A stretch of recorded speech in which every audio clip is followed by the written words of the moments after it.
በስመ አብ ወወልድ ወመንፈስ ቅዱስ አሐዱ አምላክ አሜን። ማክሰኞ የሚነበብ የአቡነ ሀብተ ማርያም ገድል። በአብ ስም አምነን አብን ወላዲ ብለን፣ በወልድ ስም አምነን ወልድን ተወላዲ ብለን፣ በመንፈስ ቅዱስ ስም አምነን መንፈስ ቅዱስን ሰራጺ ብለን፣ ምንም ላጠይቁ አካላት ሶስት ብንል በባህሪ በህልውና አንድ አምላክ ብለን አምነን በዕለተ ሰሉስ የሚጸለይ የአባታችንን የአቡነ ሀብተ ማርያምን ገድል እንጀምራለን። ከዚህ በኋላ ከአባ ሳሙኤል ገዳም ወጥቶ እለ አድባር ወደምትባል ወደ ሌላ ገዳም ሄደ። ከቦታውም ደርሶ ጥቂት ጊዜ ከቆየ በኋላ እግዚአብሔር ከመረጠው ከአባ መልከጼዴቅ እጅ የምንኩስናን ሥርዓት ተቀበለ። ከዚያም ክቡራን መነኮሳት ወደሚኖሩበት ሄዶ ከዚያ ታላቅ እና ጽኑ መንፈሳዊ ተጋድሎን ጀመረ። እነሆ ጻድቁ አባታችን አቡነ ሀብተ ማርያም በባህር መካከል ቆሞ 150ውን መዝሙረ ዳዊት እየደገመ በዚያውም ላይ በባህር ውስጥ ሰጥሞ ውሃ ቀፈቱ ላይ እስከሚደርስ ሰጥሞ በተጨማሪ 500 ጊዜ ይሰግድ ነበር። እህልን በ7 ቀን አንድ ጊዜ እንጂ ሌላ ጊዜ አይበላም ነበር። ከጥቂት ጊዜም በኋላ እህል መብላቱን ትቶ እንደ በረሃ ዋልያ ቅጠል ብቻ መብላት ጀመረ። 40 ቀን የሚጾምበት ጊዜ ነበር። 80 ቀንም የሚጾምበት ቀን ነበር። ቅጠልም ቢሆን እህልም ቢሆን ቀዝቃዛ ውሃም ቢሆን ምንም አይቀምስም ነበር። በሌሊትም በባህር ውስጥ ቆሞ መዝሙረ ዳዊትን እየደገመ በባህር መካከል ይሰግድ ነበር። ቀደም ብለን እንደነገርናችሁ በቀንም 4ቱን ወንጌላትና ሌሎችንም የጸሎት መጻሕፍትን ይደግም ነበር። በእንዲህ አይነት ጽኑ ገድል ብዙ ጊዜ ኖረ። ይህን ሁሉ ጽኑ ገድል እያደረገ ፊቱ እንደ ንጋት ምስራቅ ኮከብ ይበራ ነበር። ገድልና ድካም ባበዛና በጨመረ ቁጥር ጸጋ ረድኤቱ ይጨመርለት ነበር። ከዚያም በኋላ ከዚህ ተነስቶ ወደ ምስራቅ ሄዶ ጎሃርብ ወደምትባል ሀገር ደረሰ። በዚያም ቦታ በተሰራች ቤተ ክርስቲያን ተጠግቶ ከዚያም የደጀ ሰላም ፍርስራሽ አግኝቶ ከፍቶ ገብቶ በእሷ ሆኖ መጸለይ ጀመረ። የበፊት ጽኑ ተጋድሎውን አልተወም ነበር። 4ቱ ወንጌላትን ከማንበብ ጋር ድካምና ተጋድሎን ባበዛ ጊዜ ቅዱስ ሚካኤልንና ቅዱስ ገብርኤልን በቀኝና በግራ አስከትሎ ጌታችን መድኃኒታችን ኢየሱስ ክርስቶስ ወደ እርሱ መጥቶ በገሃድ ታየው። ጌታችንም ወዳጄ ሀብተ ማርያም ሆይ ሰላም ላንተ ይሁን አለው። ይህን ጊዜ ቅዱስ አባታችን ሀብተ ማርያም ከፈጣሪው ግርማ የተነሳ ደንግጦ ከመሬት ወደቀና እንደ በድን ሆነ። ጌታችን መድኃኒታችን ኢየሱስ ክርስቶስም ክቡራት በሚሆኑ እጆቹ አንስቶ በፊቱ መንፈሰ ሕይወትን አሳደረበት። የመረጥኩ ወዳጄ ሀብተ ማርያም ሆይ ጽና በርታ አለው። የመጣሁት አጸናህና ሰውነትህንም እንደ ንስር አድሳት ነው እንጂ ላጠፋ አይደለም። ወዳጄ ሀብተ ማርያም ሆይ ድካምህና ገድልህ ሁሉ ለዘላለም መታሰቢያ ሊሆን በኢየሩሳሌም ሰማያዊት ተጽፎልሃል ብዬ በእውነት እነግርሃለሁ። ለአንተ ለወደድኩህና ለመረጥኩህ ለወዳጄ የማቴዎስንና የማርቆስን ወንጌል ባነበብክ ጊዜ ሁሉ ተጭነህ ወደምትሄድበት ቦታ የሚያደርስህ የብርሃን ሰረገላ እሰጥሃለሁ። እንዳንተ ካሉ በዋሻ በመሬት በፍርክታ ከሚኖሩ ከመረጥኳቸው ቅዱሳን ትገናኝ ዘንድ ወደ ምስራቅም ወደ ምዕራብም ወደ ሰሜንም ወደ ደቡብም ትሄድበት ዘንድ የብርሃን ሰረገላ ሰጥቼሃለሁ። ከሰው ፊት ከተሰወሩ ባህታውያን ጋር ኑር። ዳግመኛ የሉቃስንና የዮሐንስን ወንጌል ባነበብክ ጊዜ በእርሱ ተጭነ ስጋዬን ደሜን ለመቀበል ኢየሩሳሌም ትደርስበት ዘንድ የእሳት ሰረገላ ሰጥቼሃለሁ አለው። በጸሎት አምኖ በጎ ሥራ ለሚሰራልህ ሁሉ በሕይወት ሳለ ልብስ በመስጠት ወይም ምግብ ወይም እግር በማጠብ ወይም እንጨት ሳር በማቅረብ ወይም ውሃ በመቅዳት በመርዳት ለደከመ ሁሉ እምርልሃለሁ ብዬ ቃል ኪዳን ሰጥቼሃለሁ። በሕይወቱ ሳለ የሚሻ መልካሙን ሥራ ሁሉ አደርግለታለሁ። ከሞተም በኋላ መንግሥተ ሰማያትን አወርሰዋለሁ። በባለሟልነት እቀበለዋለሁ፣ ካንተ ጋርም ደስ አሰኘዋለሁ። አንተ ከሞትክም በኋላ ስምህን የጠራውንና ዝክርህን የዘከረውን ሁሉ የሀብተ ማርያም አምላክ ሆይ ከጠላቴ እጅ አድነኝ ያለኝን በህሊና ያሰበውን በልቦና የወሰነውን እፈጽምለታለሁ። አንተን ገድልህን ቃል ኪዳንህን የናቀውንና ያቃለለውን ሁሉ ፍጹም መበቀሌን እበቀለዋለሁ። ወደ መከራ ቦታ አወርደዋለሁ። በበጎ ሳይሆን በመዓት ዓይን እመለከተዋለሁ። ጠላቶችን ይበቀልልህ ወዳጆችህን ይጠብቅልህ ዘንድ መልእክተኛዬ ሚካኤልም ዘወትር አይለይ። የሰጠሁትን ቃል ኪዳን እንዳለሳ በራሴ ማልኩልህ። ከእናትህ ማህፀን ጀምሮ የመንፈስ ቅዱስ ማደሪያ አድርጌ መረጥኩ እንጂ በብዙ ገድልህና በድካምህ ብቻ የወደድኩ አይደለም። እንደ ወዳጄ እንደ ፊቅጦርም በእናቴ በድንግል ማርያም አተምኩህ። ፊቅጦርን ከሰማዕታት ሁሉ አብልጬ እንደወደድኩት አንተንም ከመነኮሳት ሁሉ አብልጬ ወድጄሃለሁና ይህ የሰጠሁ ቃል ኪዳን ለዘላለም ይሁንልህ አለው። አባታችን አቡነ ሀብተ ማርያምም ይህን ቃል ከጌታችን ከኢየሱስ ክርስቶስ አንደበት ሲነገር በሰማ ጊዜ ከምድር በላይ ባለ በሰማይ ከሰማይ በታች ባለ በምድር ፈጽመ የወደድከኝ ለአንተ ለፈጣሪዬ ምስጋና ይግባ ብሎ ወድቆ ሰገደ። ሚካኤል እና ገብርኤል ይህን ምስጋና ሲያመሰግን በሰሙ ጊዜ በእውነት ለአምላክ ምስጋና ይገባል አሉ። ጌታችን ኢየሱስ ክርስቶስም ይህን ቃል ኪዳን ከሰጠው በኋላ በክብር በብርሃን በቅዳሴ በስልጣን ወደ ሰማይ አረገ።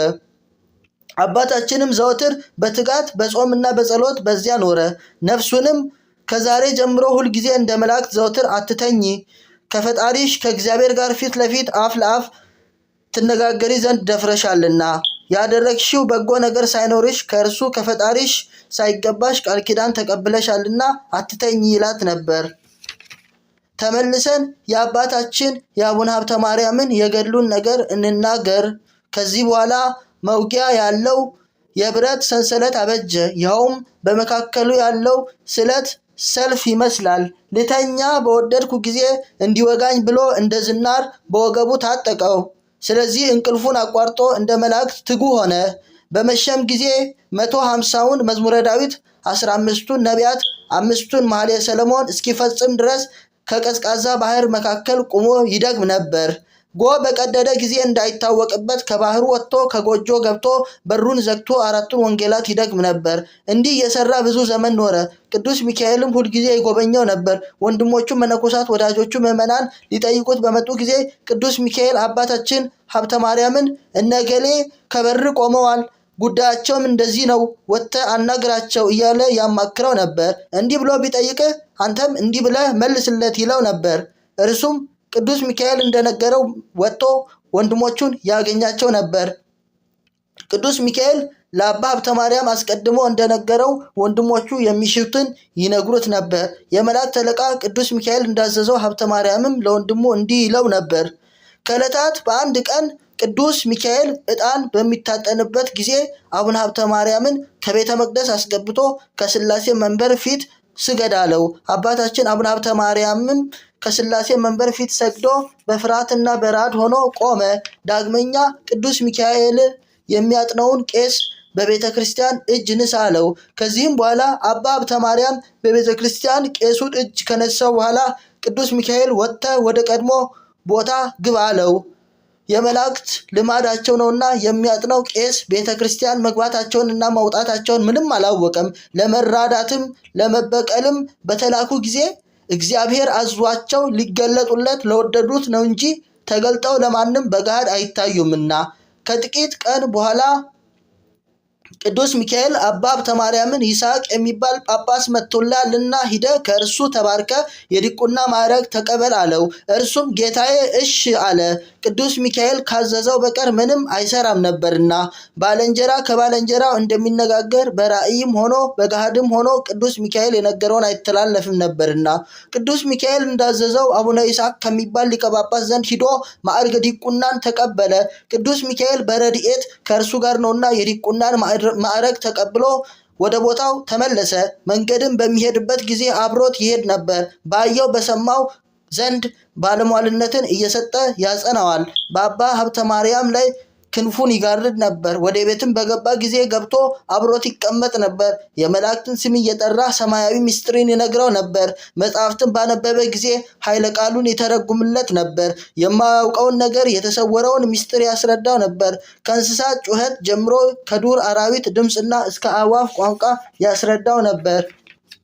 ጌታችን ኢየሱስ ክርስቶስ ለአቡነ ሀብተ ማርያም ወደ ሰጠው ቃል ኪዳን እንመለስና አንተን ያከበረ እኔን አከበረ፣ አንተን የናቀ ያቃለለ እኔንም የናቀ ያቃለለ ነው ብሎ ቃል ኪዳን እንደሰጠው እናስታውቃችሁ።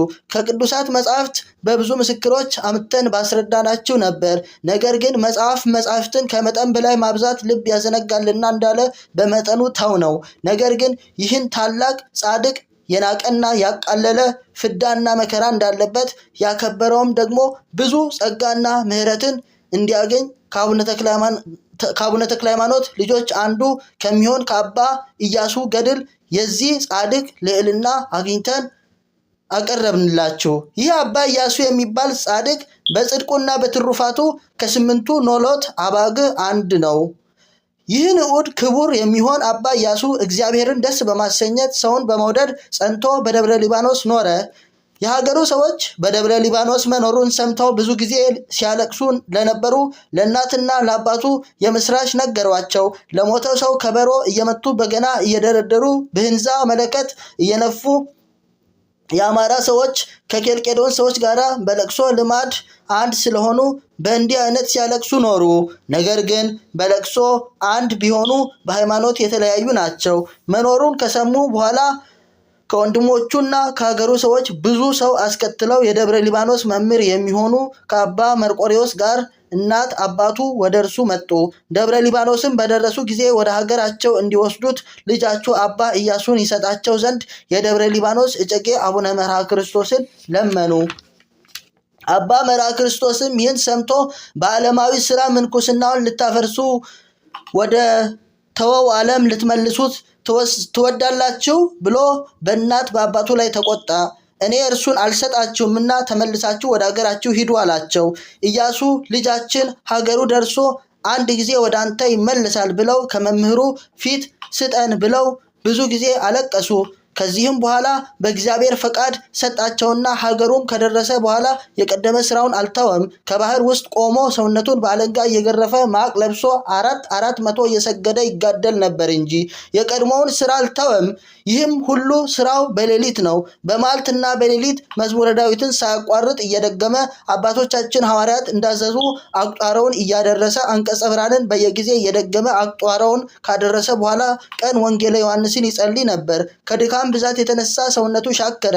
እንዲህ ባለ ስራ ሳለ ቅዱሳንን ትፈልግ ዘንድ ወደ ሌላይቱ ሀገር ሂድ እንጂ በዘመዶች መካከል ለምን ትኖራለህ የሚል ሐሳብ መጣበት። ይህንን ሲያስብ ቅዱስ ሚካኤል ተገልጦ መንግስተ ሰማያት የምትወረስ ወደፊት ናትና እርፍን ይዞ ወደኋላ የሚያርስ ስለሌለ ልቡና በጎ ነገርን አስቧል አለው። መልአኩ የሚሄድበትን መንገድ ስላሳየው ከሀገሩ ወጥቶ ለሸዋ ምስራቅ ወደምትሆን ሀገር ሂዶ ቁትርህ ወደምትባለው ሀገር ደረሰ።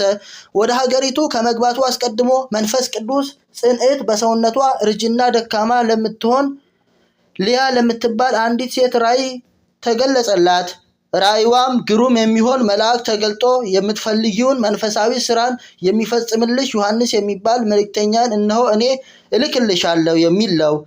ንዑድ ክቡር የሚሆን አባ ኢያሱ ግን ቤቷ ለቤተ ክርስቲያን አቅራቢያ ስለሆነ ደግ ከምትሆን ሴት በር ቆሞ ክፈቱልኝ ክፈቱልኝ ያለ በሩን ሲመታ ሰዎቹ ከቤት ወጥተው ከወዴት መጣ ብለው ስለጠየቁት ከደብረ ሊባኖስ ነው አላቸው። ከደብረ ሊባኖስ መምጣቱን ሰምተው ለሴቲቷ ይህን ይነግሯት ዘንድ ወደ ቤት ግቡ፣ ይህ ደገኛ መነኩሴ ከደብረ ሊባኖስ መጣው ይላል አሏት። ያችን ባልቴት ይህን ሰምታ በህልሜ ያየሁት ራእይ ደረሰልኝ ስትል አጨበጨበች። ምን አየሽ ብለው ቢጠይቋት መልኩ ግሩም የሆነ ሰው ተገልጦልኝ የምትሽውን መንፈሳዊ ነገር ሁሉ የሚፈጽምልሽ ዮሐንስ የሚባል መልእክተኛዬን እነሆ እልክልሻለሁ ብሎኛል አለቻቸው። እውነት እንደሆነ እስኪ ስሙን ጠይቁት አለች። ሰዎቹ ወደ እርሱ ወጥተው ሊያ ጠይቁት ብላ እንደላከቻቸው ስሙን ጠይቁት። አባ ኢያሱም በዚች ሀገር ለመኖር እወዳለሁና ስሜን የነገርኳቸው እንደሆነ እንደሆነ የሀገሬ ሰዎች መጥተው እንደቀድሞ እንዳይወስዱኝ ስሜን ልለውጥ ብሎ መልአክ ለሊያ እንደነገራት ስሙን ለውጦ ዮሐንስ ነው አላቸው። እነሱም እየተፋጠኑ ወደ ቤት ገብተው ለደከመች ሊያ ለምትባል ሴት ስሙ ዮሐንስ እንደሆነ ነገሯት። ፈጽሞ ደስ ካላት በኋላ ፈጣሪዬ እግዚአብሔር ድካሜን አይቶ የሰጠኝን አገልጋይን አምጡልኝ አለች። ቅዱስ ኢያሱን ባስገቡት ጊዜ ሊያም ደስ ብሏት አክብራ ከሳመችው በኋላ በመልካም ወንበር አስቀመጠችው። ድካሜን ለማራቅ በእግዚአብሔር ፈቃድ ልትረዳኝ ወደ እኔ የመጣ አባቴ ሆይ አመጣጥ መልካም ነውና ደህና ነህን? አለችው። ቅዱስ ኢያሱም ወዴት ታውቂኝና ይህን አልሽኝ አላት። የተመረጠች ሊያም አስቀድማ ወደ እርሷ እንዲመጣ ያየችውን ራእይ ሁሉ ከመጀመሪያ እስከ መጨረሻው ያለውን ተርካ ነገረችው። አባ ኢያሱም ይህንን ራእይ ሰምቶ አደነቀ። በእግዚአብሔር ፈቃድ እንዳገለግልሽ ያጽናኝ እንጂ በተቻለኝ አገለግልሻለሁ አላት። ከዚህ ዓለም በሞት እስክትለይ ድረስ የምትወደውን መንፈሳዊ ስራ እየፈጸመ ሲያገለግላት ኖረ። አባ ኢያሱ ክብርት ከምትሆን ሊያ ቤት ሳለ አባ ሀብተ ማርያም መጥቶ ተገናኘው። ከእርሱ ጋር ፍቅርን ስላጸና እንደ በጎ አገልጋይ ወገቡን ታጥቆ ይከተለው ነበር። እግዚአብሔርም ለአባ ሀብተ ማርያም በጋር ተገልጾ እንዳንተ እወደዋለሁና በፊትም በኋላም የገለጽኩልህን ምስጢር ለአባ ኢያሱ ንገረው ብሎ አዘዘው። ምክንያቱም በእኔ ፍቅር አባቱን እና እናቱን ወንድሞቹን እና ዘመዶቹን የወዳጅ ፍቅርን ትቶ በመንፈስ ቅዱስ ብቻ የተዛመዳትን ቅድስት ሊያን ያለምንም ቸልታ ያለምንም ወቀሳ ያገለግላታልና ለአንተም በተልእኮ ይጠቅማልና ንገረው አለው። አባታችንም አቡነ ሀብተ ማርያም ይህን ሰምቶ ሰገደና ላናገረው ቃለ እግዚአብሔር እሺ ጌታ ያለው። ወዲያውኑ አባታችን አቡነ ሀብተ ማርያም አባ ኢያሱን ጠርቶ ያዘዝህን የአምላክህን የእግዚአብሔርን ቃል ስማ፣ ልነግርህ የታዘዝሁትንም በፈቃደ እግዚአብሔር ያየሁትንም የተሰወረ ምስጢርን እናገርህ ዘንድ ነውና ብሎ ምስጢርን ሁሉ ነገረው። አባ ኢያሱም በጣም ግሩም ምስጢር ከአባ ሀብተ ማርያም ቃል በሰማ ጊዜ በጣም እያደነቀ በልቡ ሰው ሲሆን እንዴት ለዚህ ጸጋ መብቃት ይችላል አለ። አይሆንም፣ እኔ እንደምለው ግን ይህ መነኩሴ ሐሰት ነገር ተናገረ፣ ከመጽሐፍ የሌለውን ብሎ ናቀበት፣ አቃለለበት። ያን ጊዜም አባታችን አባ ሀብተ ማርያም በሕሊናው እንደናቀው እንዳቃለለው አውቆ ልጄ ሆይ በልብህ ውስጥ ክፉ ነገር ለምን ገባ? እኔ ይህን ምስጢር አምላክ እነግርህ ዘንድ አልወደድኩም፣ ነገር ግን እርሱ እነግርህ ዘንድ ከዚህ በፊት የነገረኝን እና በኋላም የነገረኝን እነግርህ ዘንድ አዘዘኝ እንጂ። አሁንም እውነተኛ መነኩሴ ኮንክ ሱባኤ ገብተህ ሐሰቱን እና እውነቱን ተረዳ አለው። ያን ጊዜም አባ ኢያሱ በጣም ተቆጣና እኔስ አላቃለልኩህም፣ ነገር ግን ለሰው ልጅ በጣም የረቀቀውን እና የጠለቀውን ምስጢር አምላክ እንዴት ማወቅ ይቻላል አልኩ እንጂ አለው። አቡነ ሀብተ ማርያም ወዳጅ ከወዳጅ ጋር እንደሚነጋገር እግዚአብሔር በጋድ የነገረኝን ነው እንጂ ከፈጣሪ ያላገኘሁትን በሐሰት በሕልም ወይም በራእይ አየው ብዬ የነገርሁ አይደለም ብሎ አለው። እውነት ከተናገርን ልቡና ሲያውቅ በሐሰት አልናኩም አላቃለልኩም ያልከው እውነት ነውን አለው። አምላክ ግን የተሰወረውን ሁሉ ያያል። የሰው ልብ ቀርቶ የአራዊት፣ የእንስሳት፣ የአእዋፍ ልብ የሚያስበውን እንኳን በእርሱ ዘንድ ግልጽ ነው አለው። ከዚህ በኋላ ምልክት እንዲሆነው ከልጅነቱ እስከ ዕውቀቱ የሰራውን ኃጢአት ሁሉ አንድ በአንድ ዘርዝሮ ነገረው። ከንጻ ልቦና ማዕረግ ደርሶ ነበርና የነገረው ነገር እግዚአብሔር መሆኑን ገልጾ ነገረው። ዳግመኛም ይህን ኃጢአት ለመምህረ ንስሐ ተናዘዝ አለው። ይህን ኃጢአት ግን ለካህን አልተናዘዝክም፣ ረስተህ ስላልተናዘዝክ የእግዚአብሔር ቃል ወደኋላ ጥለሃል። በመጽሐፈ ኪዳን በኃጢአት የወደቀ ቢኖር ኃጢአቱን አይርሳ፣ ኃጢአቱ የማይረሳ ነውና እንዳለ።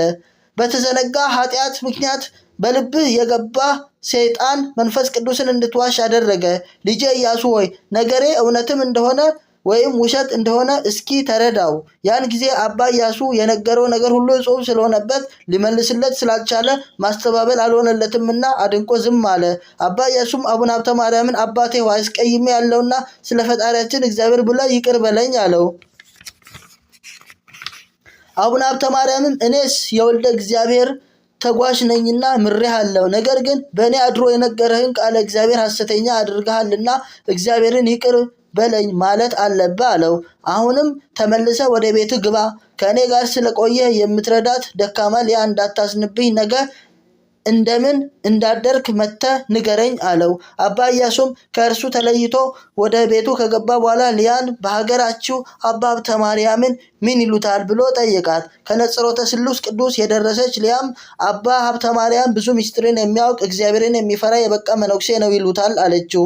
እንደ ሙሴ ኃላፊያትን መጻሕያትን የሚያውቅ ከእግዚአብሔር ጋር ፊት ለፊት ቀርቦ አፍ ለአፍ የሚነጋገር ነው ብላ ደግነቱን አስረዳችው። አባ ኢያሱም ይህን ነገር ከሰይጣን የተገኘ ነው እንጂ ከእግዚአብሔር የተገኘ አይደለም ብሎ በልቡ ጥርጥር ስለጸናበት ነገሯን አልተቀበለም። በዚያችም ሌሊት እህል ውሃን ሳይቀምስ አምላክን የወለደች የድንግል ማርያምን ስም ከመጥራት ጸሎተ ንዋምን ለማድረስ ቆመ። ምዕመናንን ኑ ወሀቤ በሚልበት ጊዜ ከአንቺ ጋር እንኖር ዘንድ ጌታን ያጠቡ ጡቶችሽ ያቀፉ እጆችሽ ይጠብቀን የሚል ጋር ሲደርስ ያን ጊዜ ድንገተኛ መብረቅ በፊቱ ብልጭ አለ።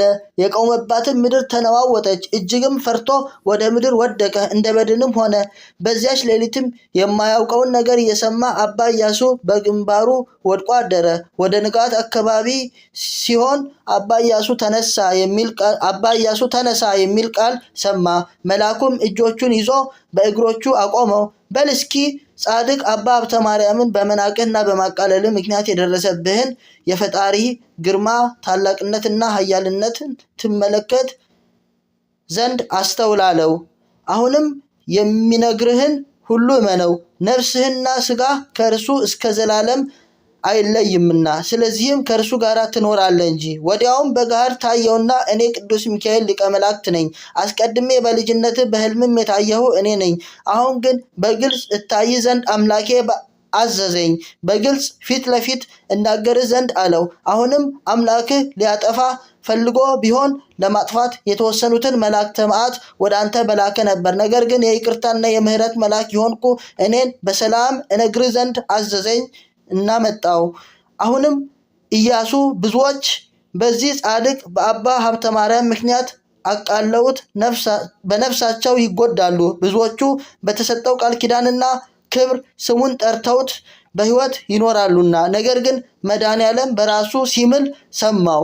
የሚንቁትንና የሚያቃልሉትን አልምራቸውም፣ የሚወዱትንም አልተዋቸውም፣ አልጥላቸውም፣ ወደ ዘላለምም ደስታ ይገባሉ ሲል ሰምቻለሁ ብሎ የመላእክት አለቃ ቅዱስ ሚካኤል ከነገረው በኋላ ተሰወረ። ያን ጊዜም ኢያሱ ተነስቶ ወደ አባ ሀብተ ማርያም ዘንድ ሄደ። ከእርሱም ዘንድ ደርሶ ከእግሩ ስር ወደቀ። እንዳበደም ሰው ከፊቱ ተንከባለለና ቅዱስ አባቴ ሆይ ቅድስናህንም እማልዳለሁ፣ ማረኝ። በአንተ ምክንያት በዚህ ሌሊት ጽኑ ቁጣ ደርሶብኛልና ይቅር በለኝ፣ አባቴ በድያለሁና አለው። ይህንንም ሲናገር ከዓይኖቹ እንባውን ያለመጠን ያፈስ ነበር። ክቡር አባታችን ሀብተ ማርያምም ልጄ በአንተ ላይ ምን የደረሰብህ ነገር አለ አለው።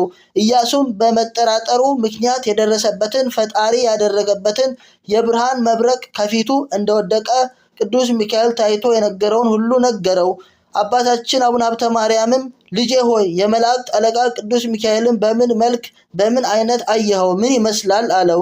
አባ ኢያሱም የመላእክት አለቃ ቅዱስ ሚካኤልን በእጁ የወርቅ ዘንግ ትምህርተ መስቀል የሆነና በበትረ ወርቁ ላይ ማንም ሊያነበው የማይቻል የሥላሴ ስም የተጻፈበትና በክንፎቹ ትምህርተ መስቀልና የአምላክ ምስጢር በቀስተ ደመና ያለበት ሆኖ አየሁ አለው። አባታችን አቡነ ሀብተ ማርያምም የመላእክት አለቃ ቅዱስ ሚካኤል ተገልጾ ስለታየው ደስ አለው።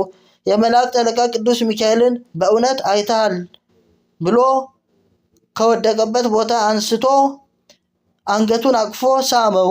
አቡነ ሀብተ ማርያምም ልብህ በጎ ነገርን አስቧልና በአፍህም እውነትን ነገርን ተናግሯልና እግዚአብሔር ኃጢአትህን ሁሉ ይቅር ይበልህ አለው።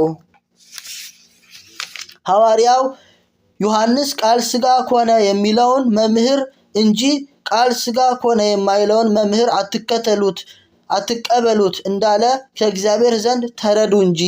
የተጻፈ ሁሉ እኛ ልንመክርበት ስለተጻፈ ነገሬን ባትጠራጠር እኔን ንቀኸኝ ባታቃልለኝ ቅዱስ ሚካኤል ባልተገለጸልህም ነበር፣ ልቡናህም ባልተመለሰም ነበር ቢለው ለቅሶውን ተወው። ኢያሱም አቡነ ሀብተ ማርያምን ትናንት የነገርከኝ የተረሳኝ ኃጢአቴን አስቀድሜ ለማን ልንገረው አለው። አቡነ ሀብተ ማርያምም ስምህ ኢያሱ አይደለም ቢለው ኢያሱም ክቡር አባቴ ሆይ እስከዚህ ድረስ ስምህ ዮሐንስ ይባል ነበር አለው። ምድረ ቁትርህ በደረስህ ጊዜ ዘመዶቹ እንዳያውቁት ራሱ ስሙን ለውጦ ዮሐንስ ብሎ ሰይሞ ነበርና። አቡነ ሀብተ ማርያምም ስምህን ስለለወጥክ የረሳኸውን ኃጢአትህን ሁሉ ሂደህ ለዘካርያስ ቀሲስ ንገረው አለው። ንዑድ ኢያሱም ሄዶ ኃጢአቱን በደሉንም ሁሉ ለቄስ ዘካርያስ ነገረው። ይኸውም ቀሲስ የአባታችን የአቡነ ሀብተ ማርያም የቤቱ ልጅ ነው። ቄሱም ዘካርያስ እንደሚገባ አድርጎ ንስሐውን ሰጠው። አባ ኢያሱም ከዚያች ቀን ጀምሮ ከአባ ሀብተ ማርያም ጋር በመስማማት ያገለግለው ነበር። ኢየሱስ ክርስቶስም አንድነቱን ሶስትነቱን ሲነግረው አፉንም ሲስመው ከእርሱ ጋር አለ። የሱራፌል ወገኖቹ በተዛመዱት ቅድስት ድንግል እመቤታችን በተነጋገረችው ጊዜ ከእርሱ አልተለየም። መላእክት ሲጎበኙት፣ ነቢያትም ሲያነጋግሩት አብሮት ነበር። ሐዋርያት ሲጎበኙት፣ ጻድቃን ሰማዕታት ሲባርኩት ከእርሱ ጋር ነበር። ተራራን በመዞር ጊዜ፣ ድንቅ ስራም በሚሰራበት ጊዜ፣ ወደ በረሃም በገሰገሰ ጊዜ፣ በአንድ ቦታም በጸና ጊዜ ከእርሱ ጋር ነበር። ወፊቱም ባለቀሰችበት ጊዜ ትጉሃን መላእክትም ቦታውን ረበው በከበቡ ጊዜ ከእርሱ አልተለየም። በተሰጠው ስልጣን ሁሉ አጋንንትን አስጥሞ አንዱን ጋኔን በመለመላ ተራራ በተወው ጊዜ አብሮት ነበር። ከተሰወረው ቅዱሳን በተገናኘም ጊዜ የእሳተ መለኮትን ነገር በተናገረ ጊዜ ከእርሱ ጋር ነበር። የጌታን ቃል በሚሰማበት ጊዜ ተገልጾለት ትንቢትን በሚናገርበት ጊዜ ከእርሱ ጋር ይኖር ነበር። እንደ መላእክት በክንፍ በበረረም ጊዜ የምህረት ጠል ከላዩ ላይ በወረደም ጊዜ ከእርሱ ጋር ይኖር ነበር። ሄኖክ የውቅያኖስን ጸሎት እንደሰማ የአጋትን ውሃ ነገር በሰማ ጊዜ እጹብንም ነገር በሰራ ጊዜ አልተለየውም። ተላላፊውን በሽታን ገስጾ ሕሙማኑን ባዳነ ጊዜ ከእርሱ ጋር ነበር። በኋላም ሲከተል በፊትም ሲሄድ ያለ እርሱ ፈቃድ ተለይቶ አይሄድም ነበር። አባ ኢያሱም ይህን ሁሉ ባየ ጊዜ የአቡነ ሀብተ ማርያምን ገጽ ከማየት ፈርቶ የሚያደርገውንና ያስበውን ሁሉ ይነግረው ነበር። እርሱም ቀኖና ይሰጥህ ዘንድ ለቄሱ ንገረውና ቄሱም እንደሚገባ ቀኖና ይስጣ አለው። አቡነ ሀብተ ማርያምም እስከዚህ ጊዜ ድረስ ማዕረገ ቅስና አልተሾመም ነበርና።